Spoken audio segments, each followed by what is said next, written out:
Hey guys, Paul from Ashen. It is new comic book day for the week of March 10th, and we're going to get started right now. This episode brought to you by shirts, because, life is better with a shirt. Hype! Oh, it didn't get in. Oh, there it is. Can't really Watusi. There we go. That's a Batusi. It is a Batusi. You're right, I did It the would be a song. Watusi if it was on the regular street, but since we're in a comic book store, it gotta be Batusi. Hey guys, Tim from Capes and Scowls, comic book store, Team Ashen, 65 other places, so the legend is. Time to talk about trades. Right, Paul? Yeah. This one's fun. It's H.P. Lovecraft's The Call of Cthulhu. Graphic novel. It's got string on it. Yarn. Don't put it near your cat. Really cool presentation on this book. So if you're a Lovecraftian kind of dude, you will enjoy that. We got Post York. This looked really cool. This is a burger book from Dark Horse. We've got Reed Crandall, illustrator of the comics. Crandall did a lot of cool stuff. Thunder Agents, Flash Gordon. He worked a little bit on the creepy, eerie kind of stuff. So that's a cool compilation of him, I'm sure. Dragon Age, the first 5 graphic novels. I bet it's all 5. Vampire the Masquerade from Vault Comics. Look at you, Vault, doing a thing. Good job. I enjoy Vault. I say it every week, but I still do. Amazing Spider-Man. Last Rites. This is the tie-in issues, those point LR issues. Marvel, please stop doing that. Just make it a miniseries, okay? Stop with the point issues. I hate it so much. Right, Paul? We're gonna make it part of the series. Just make it part of the series. Things can go 12 parts. Doesn't matter. Just don't make the last issue like $10 because I hate that crap. Low, Volume 5. This is the last part of Low. This does include the last bit of it. Low was pretty good. I read it 10,000 years ago when it first came out. Remender's fun, though. We got Venom by Donny Cates again. Here's Volume 5. This is the lead-in to King in Black. Spider-Man by Todd McFarlane. What? He did Spider-Man one time? He did. Yes, quite a bit of quite infamous for it, isn't he? So there's that. We got Black Canary, Bird of Prey. This is some old Black Canary kind of stuff. This looks awesome. I would actually really like to read that. Superman: The Truth Revealed. We talked about the beginning of this on here. Red Hood Outlaw, Unspoken Truths. I'd like to read this one day. I really do enjoy Red Hood as a character. So I'd be interested to see how that book goes. And then finally, Final Night. It's appropriate. This is a very popular late 90s, early 2000s Justice League story, I want to say. I'm guessing. I feel that's right. First up, we have Nonstop Spider-Man. Don't get this. Oh, is that the whole review? That'd be great. It almost is the whole review. So basically, it's a cracked out version of Spider-Man. It's all the Spider-Man is if you're watching Crank from Statham? Yes, Jason Statham's Crank, but without any of the plot. Plot? I mean, Crank kind of had a plot. This kind of has a plot, and it's just we don't need it. It's a de-aged Peter Parker, but with 2021 jokes, and that just never really kind of works. The art is very, very, very chaotic to the point where you almost can't follow the storyline. And I guess it's supposed to be the thing because it's a nonstop Spider-Man and it's supposed to be like nonstop in your face kind of thing with Crank. But I don't care. I'm not a crack addict. I don't know what to read like a crack addict. So yeah, if you're a crack addict, pick this book up. If you're not, maybe not. All right, first up, I have a book called Proctor Valley Road, Paul. This is a Grant Morrison from Boom. That's kind of fun. This is an interesting title. This takes place in 1970. It's about a group of young people. You're focusing on the females in the group who are trying to raise money to get tickets to go see Janis Joplin. There is a grisly murder that happens, and nobody's quite sure how it happens, and they all start spinning a yarn about it. And some of the boys go out to where this happened, Proctor Valley Road, and things get creepy. Pretty good story. It's kind of like Grant Morrison does Stranger Things, and I don't know if I'm on board for it or not, but I did enjoy it. I mean, it wasn't terrible. There are some really cool looking characters. I don't want to give it all away here, but I really enjoyed some of the arting in this. So that was Alex Child, I believe. And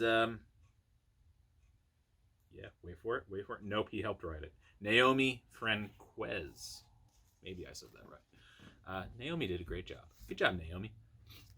Next up, we have an equally trippy book, but a much better book. So we have Karmen, issue number 1. This is a very odd book. You kind of get snippets of a relationship from the very beginning of these 3 people that you're following around, and then something happens to one of them. And then you were introduced to Karmen. Karmen is not like really explained as to what she is, but you have to assume that she is a Grim Reaper. If she's death, I don't know. If she's an angel, we don't quite know yet, but she is a farrier of sorts that is taking one of these characters to the afterlife, and we're going to get a lot of introspective. This is. I will give you a warning. There's some heavy trigger warnings in this book. Without really getting into it, like, just if you're easily triggered by a lot of graphic behavior dealing with sadness, that's the best way to describe this. And the eventual thing. I mean, if you know what I'm getting at, this book might be a little heavy for you, but it's beautifully drawn. It's wonderfully written. It's very beautiful in its execution. It's just not quite as clear as it should be, and part of that is probably by design. But when I'm looking for a book, I kind of want a general idea of where we're going, and we don't quite know where that's at right now. Will I read the next one? I don't know. But I mean, if you're looking for something different, this is definitely different. Who did the art? Gilliam March. Nice. It wasn't Gilliam March. It was it is story and art. Yeah, there he is. Gilliam March. Good job, man. All right, next up, I've got The Joker, number 1. Man, Joker getting a book is kind of... Why has that not happened too much in the past, I wonder? He always gets one-shots and minis. He never really gets an ongoing. I assume this is ongoing. This book's a lot of fun. We got more Gilliam March here doing the art on this in the main story. Backup stories, Mirka Andolfo. Love her. I do love her. She's great. She's awesome. Very awesome. But this story was nearly my pick of the week, too. This was really good story.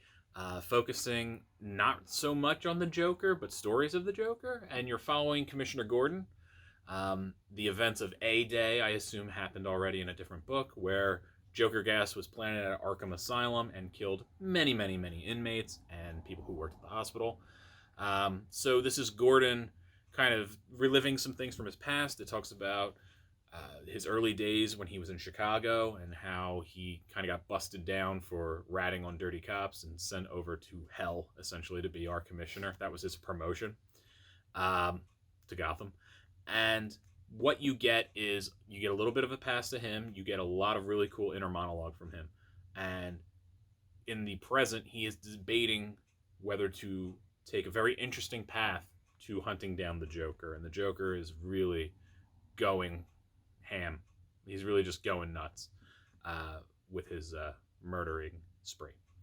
Really good story. If you love the Commissioner Gordon stories and you love more of the police side of things, Batman's barely in this book, so you know. Check it out. I really enjoyed it.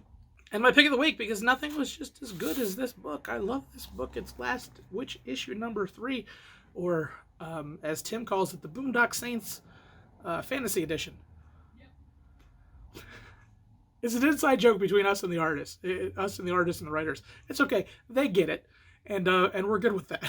But this book just keeps getting better as we have our main characters getting towards one of the first witches, and the epic battle between them and some of the fallout. You start to understanding how powerful you actually are, and the consequences that kind of come with that.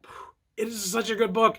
I don't really want to go too terribly much in there, but you do see a lot of the major powers between everybody.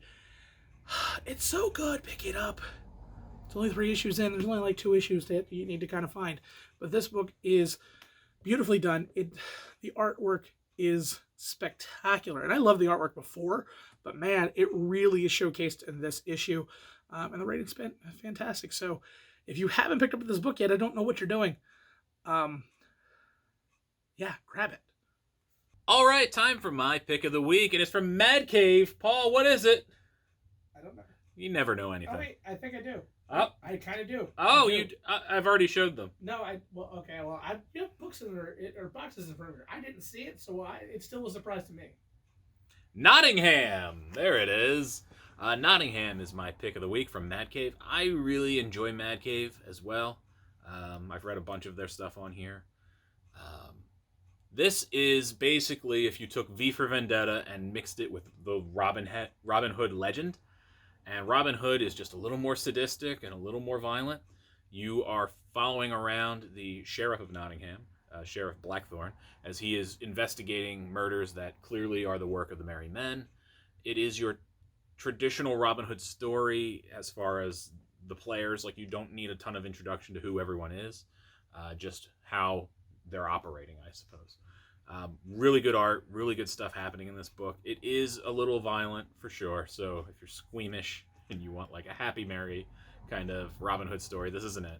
It definitely is a V for Vendetta feel, and I'm totally on board for that. I'm very interested to see where it goes. I enjoyed it quite a bit. I don't want to tell you too much more about it. Just check it out, man. Check out Mad Cave. They got good stuff. All right, guys, that's it. Thank you very much for making it all the way to the end of the video with us and coming back week after week after week for these reviews for some reason. That's great. Paul thanks you. Paul, you thank them? I do. Paul thanks you. And we'll see you next week. I guess just, the usual stay excellent, be excellent to each other, all that crap. Keeping it simple. Yeah, whatever. I know. You got so mad at me that I didn't do it last time. Man, you can't say be excellent to each I other can. and not do it. I can, because I did. You can, but it's weird. Yes. Well, let it be weird. It should be weird. Life can be weird, people. That's for sure. Yeah, it's not all sunshine and rainbows and, I don't know, unicorns and stuff. It's also dark and vile and terrible. You'll be fine. All right, Zack Snyder. Sometimes life is like the Snyder Cut. And other times it's just like the Justice League. What was I going with this? Never mind. Good night.